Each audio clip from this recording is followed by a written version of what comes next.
சீரியல்களின் full எபிசோடுகளை Sun டிவியில் ஒளிபரப்பான உடனே எக்ஸ்க்ளூசிவாக சன் நெக்ஸ்டில் மட்டும் ஃப்ரீயா பாருங்கள்.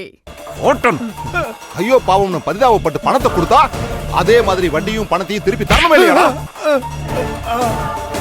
அண்ணே ஒரு மாசம் பொறுத்துக்கங்க அண்ணே.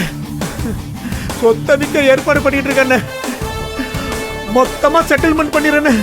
ஏய் சொத்தை வித்து செட்டில் பண்றதுக்கு அதை என் பேர்ல எழுதி கொடுறா. ரெண்டு ஒண்ணுதானடா. டேய் பத்திரத்துல கையெழுத்து வாங்கிட்டு இவனை அனுப்பி விடுறான். சரிண்ணே. ஐயோ அது முடியாதுண்ணே. ஏய் காப்பங்க கடனுக்கு 10 மடங்கு சொத்தை எழுதி கேக்குறீங்களே. இது இது நியாயமானு?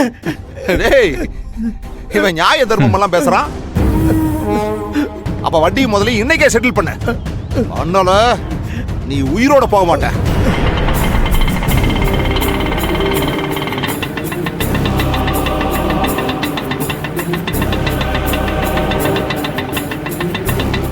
அப்புறம் உடம்புல உசுறு மட்டும்தான் மிஞ்சும். எப்படா வசதி? மகா மேடம் வந்திருக்காங்கண்ணே. தங்கச்சிமா வந்துருச்சா? பாருங்கடா இவ மூச்சு சத்தம் கூட வெளியே கேட்க கூடாது. தங்கச்சிமா பயந்துரும். சரி நீங்க இங்கே இருங்க, நான் போய் பேசிட்டு வந்துடுறேன். ஏய் சைலண்டா இரு கத்னா போடுற.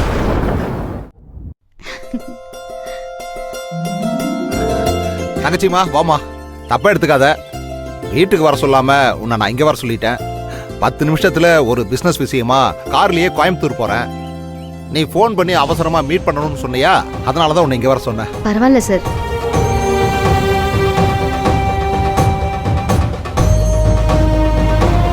என்னம்மா பாக்குற? அண்ணனுக்கு 4-5 பிசினஸ், அதுல கன்ஸ்ட்ரக்ஷனும் ஒண்ணு. நீ ஒன்னும் பயப்படாத. அப்படிலாம் ஒண்ணும் இல்லை சார். சொல்லுமா, அண்ணனை அவசரமா பார்க்கணும்னு சொன்ன. மறுபடியும் பணம் ஏதாவது தேவைப்படுதா? இல்ல சார், வாங்கின பணத்தை வட்டியும் முதலுமா கொடுக்கலான்னு வந்தேன். என்னம்மா சொல்ற? பணம் வாங்கி இன்னும் 1 மாசம் கூட ஆகல, அதுக்குள்ள திருப்பி கொடுக்க வந்திருக்க? பேமெண்ட் வந்துருச்சு சார். அன்னைக்கு அவசரத்துக்கு நீங்க உதவி பண்ணீங்க, அதனாலதான் உடனே கடனை திருப்பி கொடுத்துருன்னு ஓனர் வட்டியும் முதலுமா கொடுத்து விட்டாரு. அதோட நீங்க செஞ்ச உதவிக்கு நன்றியும் சொல்ல சொன்னாரு.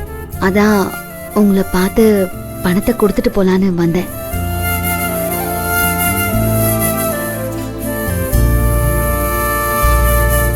இந்தாங்க சார். தங்கச்சிமா இவ்வளவு நேர்மையா இருக்கியம்மா.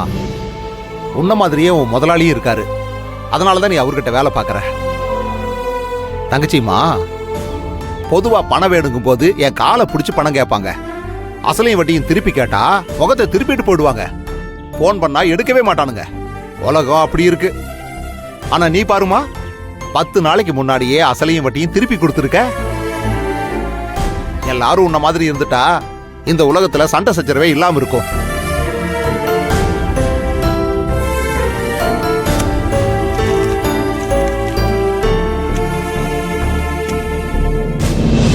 வட்டி பணம் எல்லாம் வேண்டாமா? இல்ல சார், ஓனர் வட்டி பணத்தையும் சேர்த்து தான் கொடுத்து விட்டாரு. அம்மாடி, நான் உனக்கு கொடுத்தது சின்ன தொகை தான். அதுக்கு போய் தங்கச்சி அம்மா கிட்ட வட்டி பணம் வாங்குறதெல்லாம் தப்புமா. உனக்கு ஏதாவது பெரிய தொகை வேணும்னா கேளு, அதுக்கு வட்டி வாங்கிக்கிறேன். அதுவும் தங்கச்சி அம்மாவுக்காக மட்டும்தான். புடிமா, பணத்தை புடிமா. சரிங்க சார், வீட்ல எல்லாரையும் கேட்டேன்னு சொல்லுங்க. நான் கிளம்புறேன். ஊருக்கு போயிட்டு வந்ததும் கால் பண்றமா. நீ கண்டிப்பா வீட்டுக்கு வரணும். சரிங்க சார், வரேன்.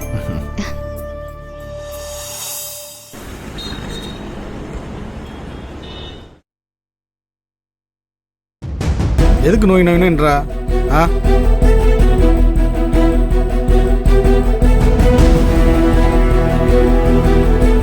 நான் அப்புறம் பேசுறேன்.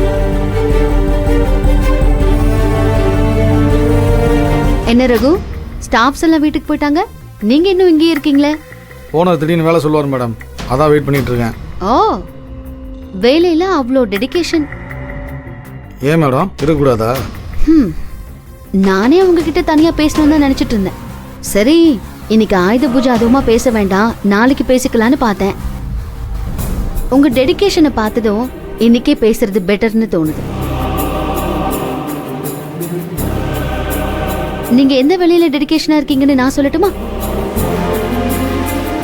அன்னைக்கு நம்ம ஸ்டாஃப்ஸோட ஹஸ்பண்ட்ஸ்லாம் வந்து இங்க கலாட்டா பண்ணாங்களே, அவங்கள இங்க வர வச்சது நீதான் எனக்கு தெரியும்.